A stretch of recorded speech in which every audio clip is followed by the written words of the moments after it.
daldalli cimaan maammila fiduudhaaf hin bololu, maammila fide tursiisuudhaaf bolola malee.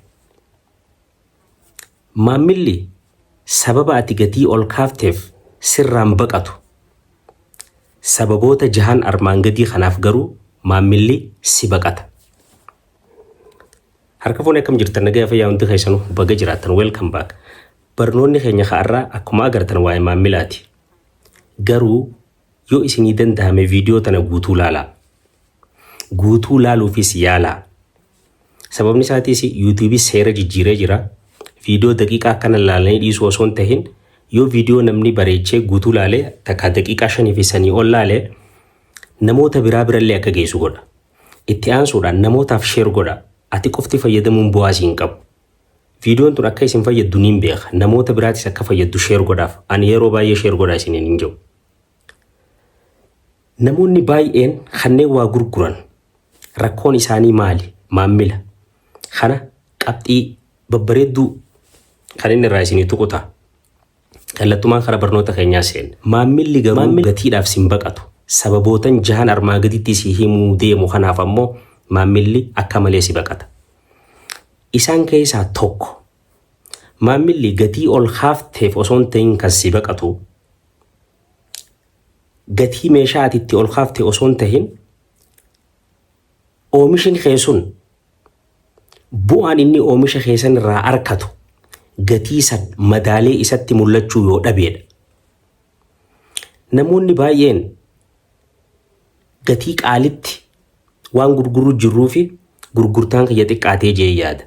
Lakkii bu'aa inni oomisha keessan irraa arkatu saniitu sababa inni gatii san sii kafaluufiin waliin madaalle.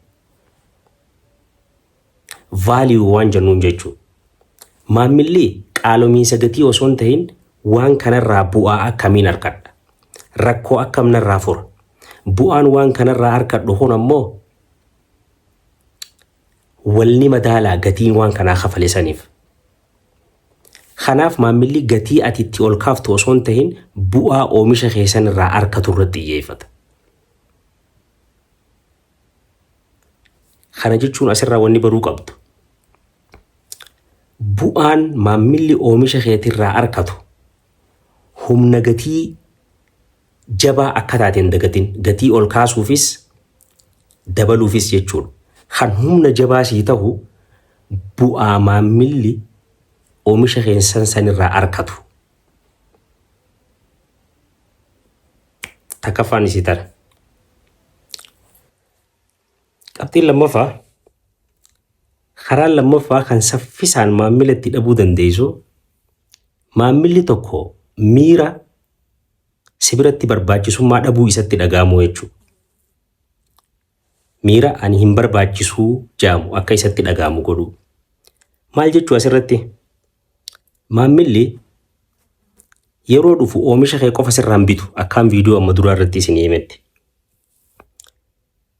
Maammilli tokko hoggaa dhufe inni kun hedduu siif barbaachisaa akka ta'e miirri akkasii akka isatti dhagaamu godhu sirra jiraata. Asirratti wanni isiimu maammilli tokko yeroo ol seenu achi teessee afaan kaayyachaa yookaan buna dhugaa cal jettee ilaalta hoggaa inni oomisha kee lallaalu. Ay bakka aanaa kana nama barbaachisan nan fudhannee. Takka ammoo maammilli kun gizee ol seenee huccuu ati gurgurtu yookaan oomisha keessan laalu.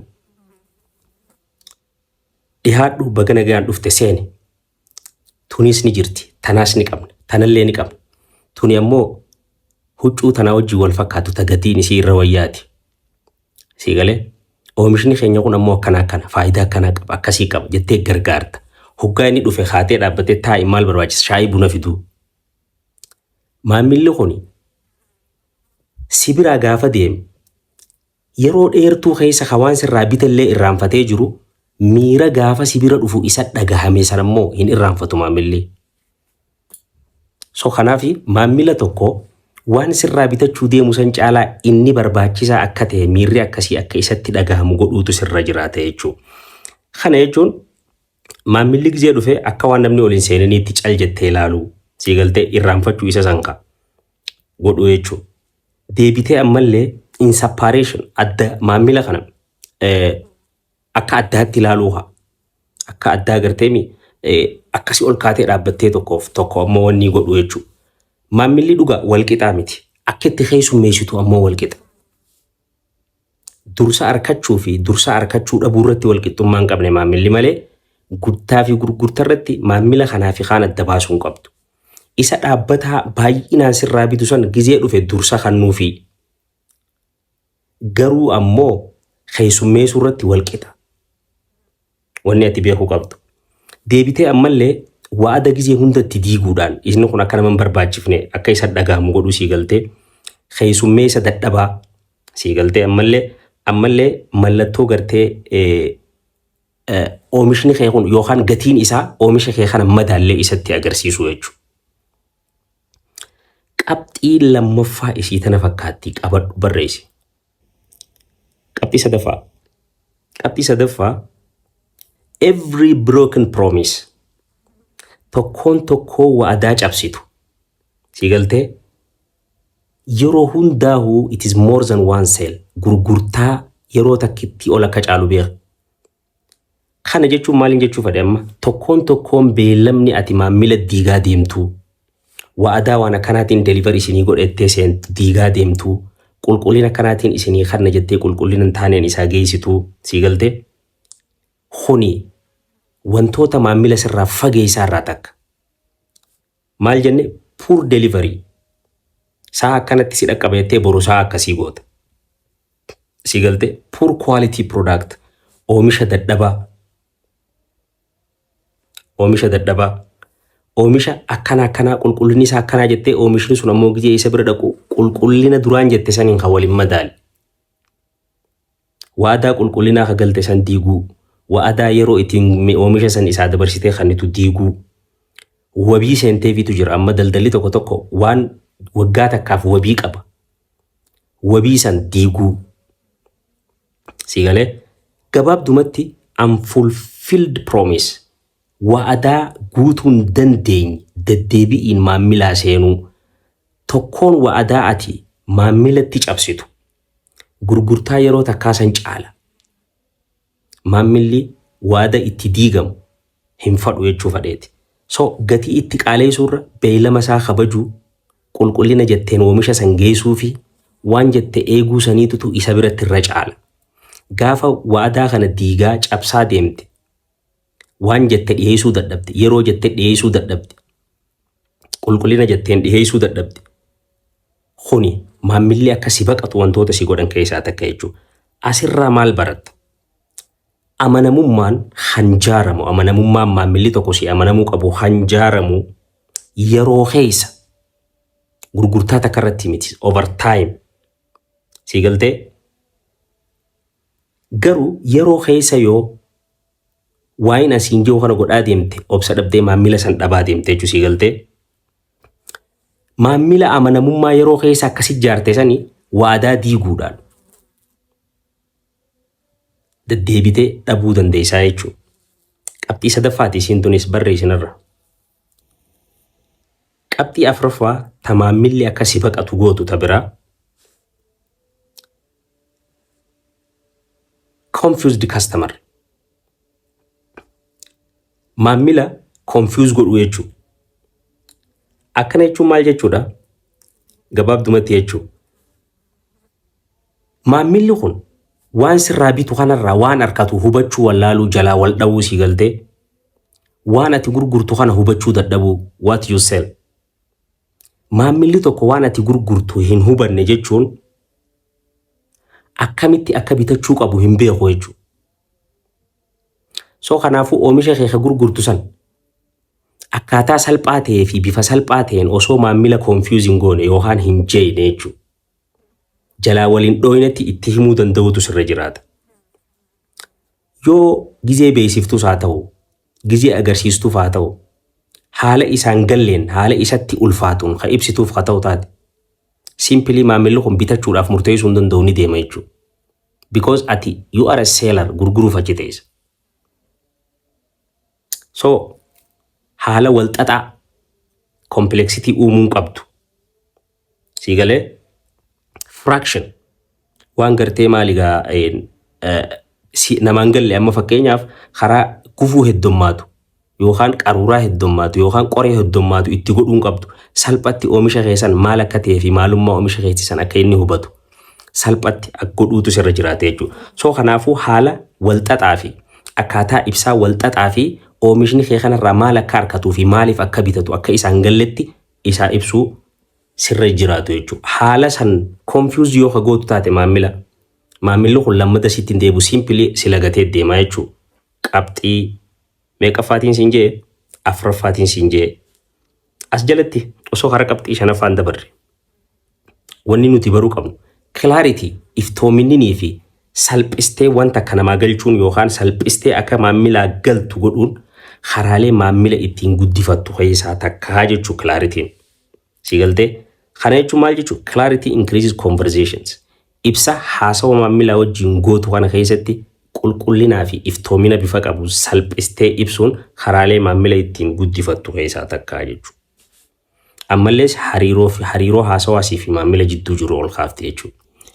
Qabxii shanaffaatti sii qabi qabxii shanaffaatan. Maamilli tokko kasi baqatu gaafa daldala tokko amataa gadaa bakkuma sanitti itti deebi'e. Improve yoo if hin goone yeroo wajjin teknoolojii wajjin haala gabayaa keessa jiru wajjin. Laal wanni beekuu qabdu asirratti. Kastamarri tokko yeroo hunda magaalaa naannawa waan arguutu jira. Ollaa kee namootan jiran fakkeenyaaf amma karaa salphaa ta'een akka namni oomisha isaanii laallatee oomisha isaanii teessan akka mana dhaqu godhan. Nama lamaatu jira ka wal bira jira buutikii qabaa jennu. Tokko weebsaayitii fi aappii sitti dalageetitti manuma taa'ee namni huccuusaa filatee ajajachuu danda'a. Karaa kafaltii salphisee, karaa itti laallatan salphisee, haala itti manatti geessaniif salphisa.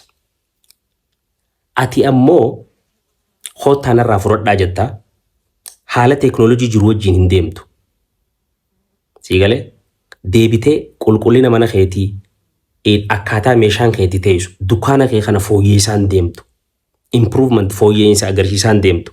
So maamilli gizee hunda maal fadha? Better product. Oomisha fooyya'aa fadha. Haala bakka oomishin san itti oomishamuu fooyya'aa takka. Oomisha fooyya'aa lama. Siigaltee faster service tajaajila saffisaa.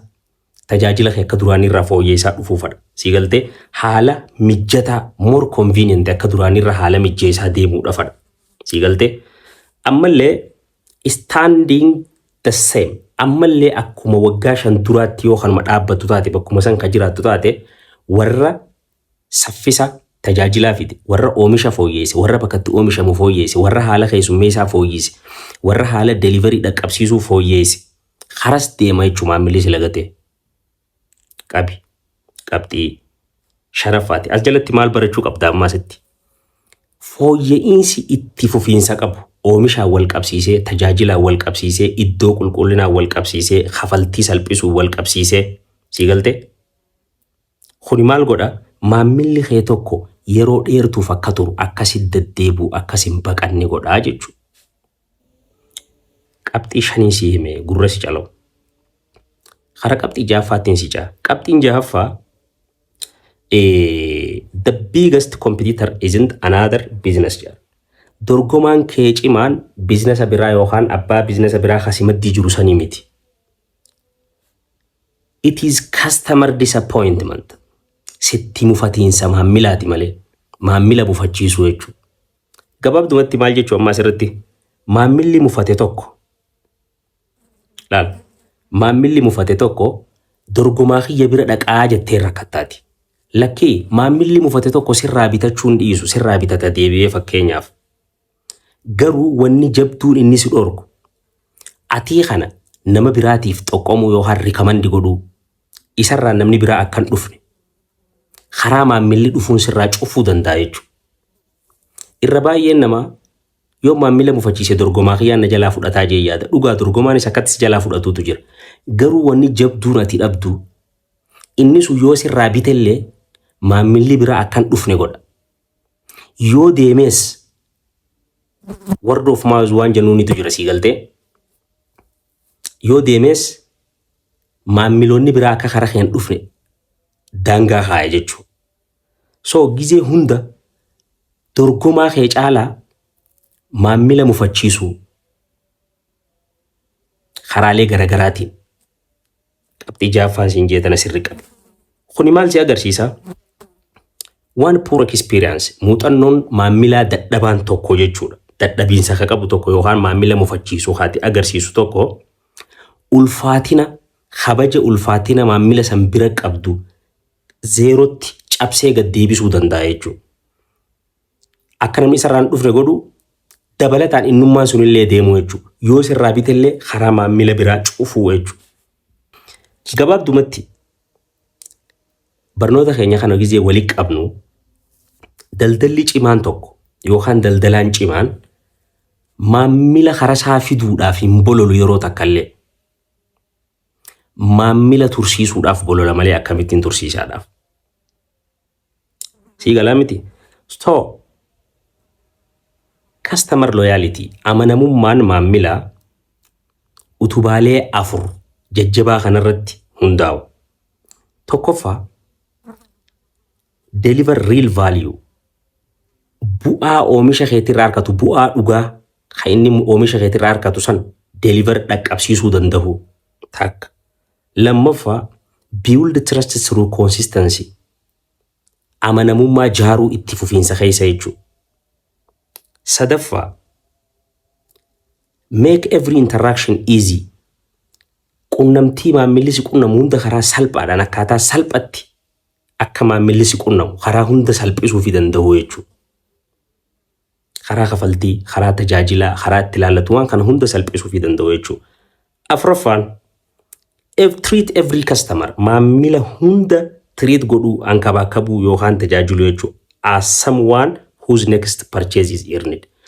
Akka nama tokko halammada yoo deebi'ee sirraa bitate galii irraa argattuutti malee akka nama wabii isarraa qabuutti osoo hin ta'in akka nama boru yoo deebi'ee galii isarraa argattuutti keessummeessuutu sirra jiraataa jechuudha.